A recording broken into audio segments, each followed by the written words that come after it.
दो सीटों पर उम्मीदवारों के नामों का ऐलान किया है। विदिशा से मुकेश टंडन को टिकट दिया और गुना से पन्नालाल शाक्य को चुनावी मैदान में उतारा है। अब 200 सीटों पर बीजेपी की सूची जारी हो चुकी है। ये बड़ी जानकारी इस वक्त की हम आपको दे रहे हैं। विदिशा से मुकेश टंडन पर दांव खेला है और गुना से पन्नालाल शाक्य को चुनावी मैदान में उतारा है।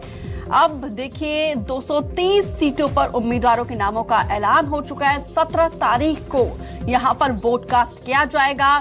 दोनों ही पार्टी, क्योंकि देखिए मुकाबला यहां पे बीजेपी और कांग्रेस के बीच ही है और दोनों ही पार्टी एड़ी चोटी का जोर लगा रही है।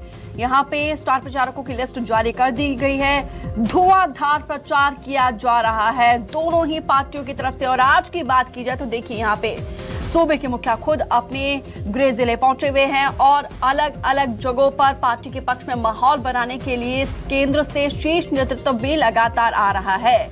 गृह मंत्री खुद आज मध्य प्रदेश के दौरे पर है और देखिए कमलनाथ ने भी कमान संभाली हुई है।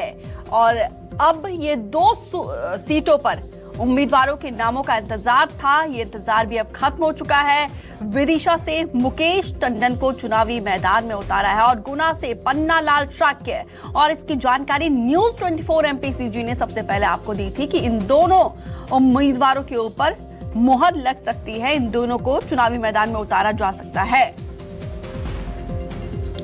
सुधीर रेजिडेंट एडिटर ज्यादा जानकारी के साथ जुड़े हैं। सुधीर जी, एक बार फिर न्यूज 24 एमपीसीजी की खबर पर मुहर लगी है, क्योंकि देखिए ये दोनों नामों को लेकर आप खुद जिक्र कर रहे थे कि इन दोनों नामों को, इन दोनों उम्मीदवारों को चुनावी मैदान में उतारा जा सकता है बीजेपी की तरफ से।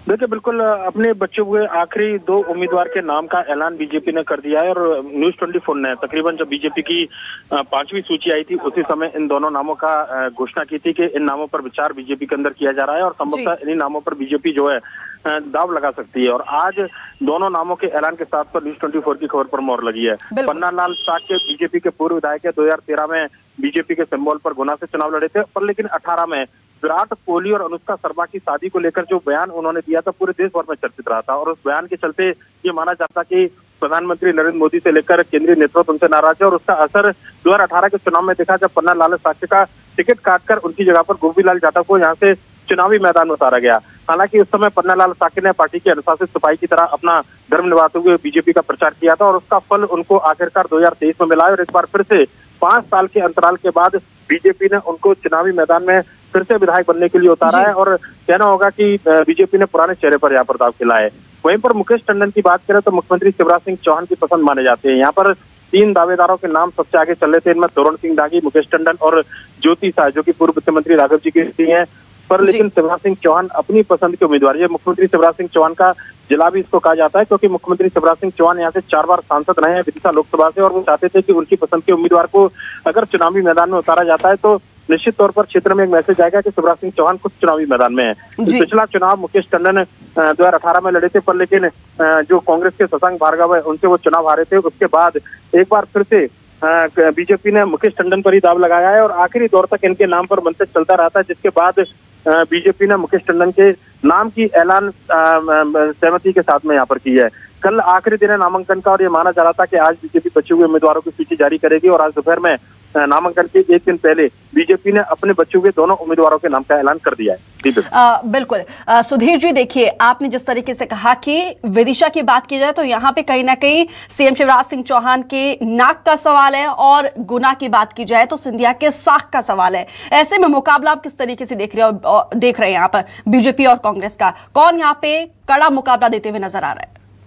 देखिए बिल्कुल मुकाबला आसान नहीं है। अगर बात करें तो मुकेश टंडन के लिए राह विदिशा की आसान नहीं है। पिछला चुनाव बड़े अंतर से वो हारे थे और उसके पीछे जो कारण बताए जा रहे थे कि बतौर नगर पालिका अध्यक्ष रहते हुए मुकेश टंडन की जो कार्यशैली थी उसको लेकर बीजेपी कार्यकर्ता और जनता में नाराजगी थी, जिसका खामियाजा 2018 के चुनाव में बीजेपी को उठाना पड़ा था और बीजेपी लगभग 30 साल के बाद विदिशा पर कांग्रेस की वापसी हुई थी। कांग्रेस इस सीट को जीतने में सफल रही थी जो विदिशा का जो बीजेपी का मानी जाती थी। लिहाजा इस बार मुकेश टंडन को मुख्यमंत्री शिवराज सिंह चौहान की पसंद के चलते यहाँ पर चुनावी मैदान में टिकट मिला है, ये माना जा सकता है और कहना होगा कि खुद मुख्यमंत्री शिवराज सिंह चौहान यहाँ पर मेहनत करते हुए नजर आएंगे और हो सकता है कि पिछली गलतियों से कुछ सबक मुकेश टंडन ने दिया हो, पर लेकिन अभी भी मुकेश टंडन की राह यहाँ पर आसान नजर नहीं आती है। कांग्रेस की ओर से शशांक भार्गव के एक मजबूत दावेदार के तौर पर यहाँ पर मौजूदा विधायक है कांग्रेस के, और उनका मुकाबला अब बीजेपी के मुकेश टंडन से होने वाला है। तो बिल्कुल यहाँ पे मुकाबला एकदम नेक टू नेक है। लेकिन सुधीर जी, ये बताइए जरा, जब दोनों का नॉमिनेशन होगा तो कौन कौन दिग्गज यहाँ पे इन दोनों प्रत्याशियों के साथ मौजूद रहेंगे, क्योंकि बीजेपी की तरफ से इस बार नॉमिनेशन को भी ग्रैंड बनाने की कोशिश की जा रही है।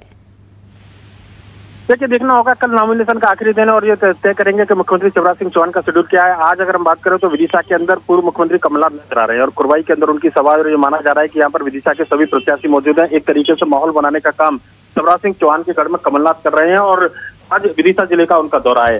कल विदिशा में जब मुकेश टंडन नामांकन दाखिल करेंगे तो देखना होगा कि उनके साथ में कौन मौजूद होते हैं। पर लेकिन दिलचस्प मुकाबला विदिशा के अंदर देखने को मिलेगा, जहां पर एक बार फिर से 2018 के जो चेहरे आमने सामने थे वो दोनों चेहरे फिर से आमने सामने, और इस बार देखना होगा कि जनता किसका साथ देती है। तो बिल्कुल यहाँ पे मुकाबला अब एकदम नेक टू नेक है। 230 सीटों पर अब बीजेपी की तरफ से भी सूची जारी कर दी गई है और कांग्रेस के भी योद्धा पूरी तरीके से तैयार है और यहाँ पे धुआंधार प्रचार भी अब लगातार जारी है। कुल मिलाकर सुधीर जी, अब योद्धा तैयार है, रन तो पहले से सज चुका था। अब 17 तारीख को वोट कास्ट किया जाएगा और 3 तारीख को तस्वीर स्पष्ट होगी।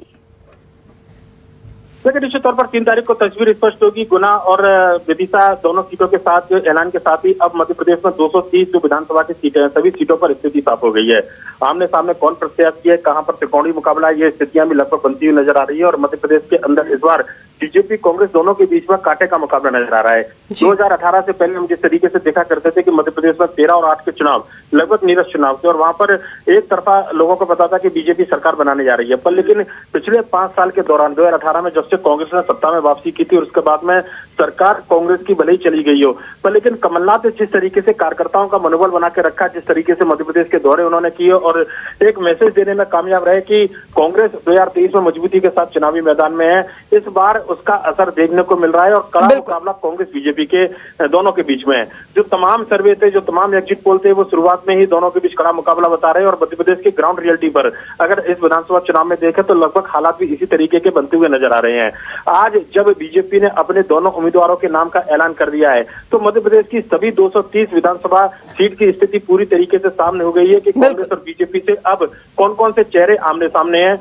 विदिशा सीट मुकेश टंडन जो पिछली बार प्रत्याशी थे 2018 में, एक बार फिर से उन पर दाव लगाया गया है। पन्ना लाल साहब बीजेपी के पुराने भरोसेमंद चेहरे जो पूर्व विधायक है, 18 में उनका टिकट कटा था, 13 में विधायक बनकर आए थे, एक बार 23 में फिर उनको 10 साल के बाद में बीजेपी ने बतौर विधायक चुनाव लड़ने के लिए। बिल्कुल सुधीर जी, आप तो यहाँ पे दशकों से मध्य प्रदेश की सियासत को, मध्य प्रदेश के चुनाव को कवर करते हुए नजर आ रहे हैं और देखिए इस बार जो एक्सपेरिमेंट यहाँ पे बीजेपी की तरफ से किया गया क्योंकि संगठन सबसे ज्यादा मजबूत बीजेपी का मध्य प्रदेश में है और कांग्रेस भी पूरी तरीके से आत्मविश्वास से लबरेज है। तो इस बार का मुकाबला आप किस तरीके से देख रहे हैं? देखिए, बिल्कुल कहना होगा कि बीजेपी के संगठन के मुकाबले कांग्रेस को एंटी इनकम्बेंसी से ज्यादा उम्मीदें हैं और मध्य प्रदेश के अंदर पिछले 18 साल में जिस तरीके से बीजेपी का शासन रहा है, इस बार कांग्रेस को लगता है कि चेहरों को लेकर ज्यादा नाराजगी है। खासकर मंत्री विधायक जो सिटिंग एमएलए थे उनको लेकर ज्यादा नाराजगी है।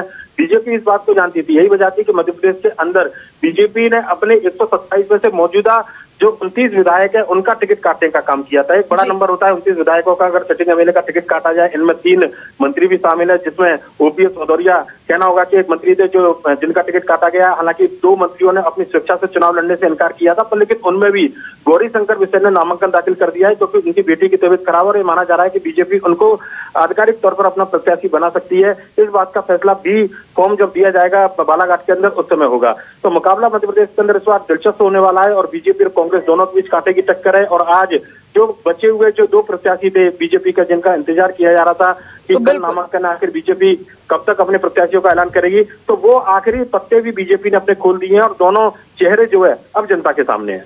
तो बिल्कुल ठंड के दस्तक के साथ साथ यहाँ पे प्रत्याशी चुनावी मैदान में है, सियासी पारा एकदम चरम पर है, इंतजार है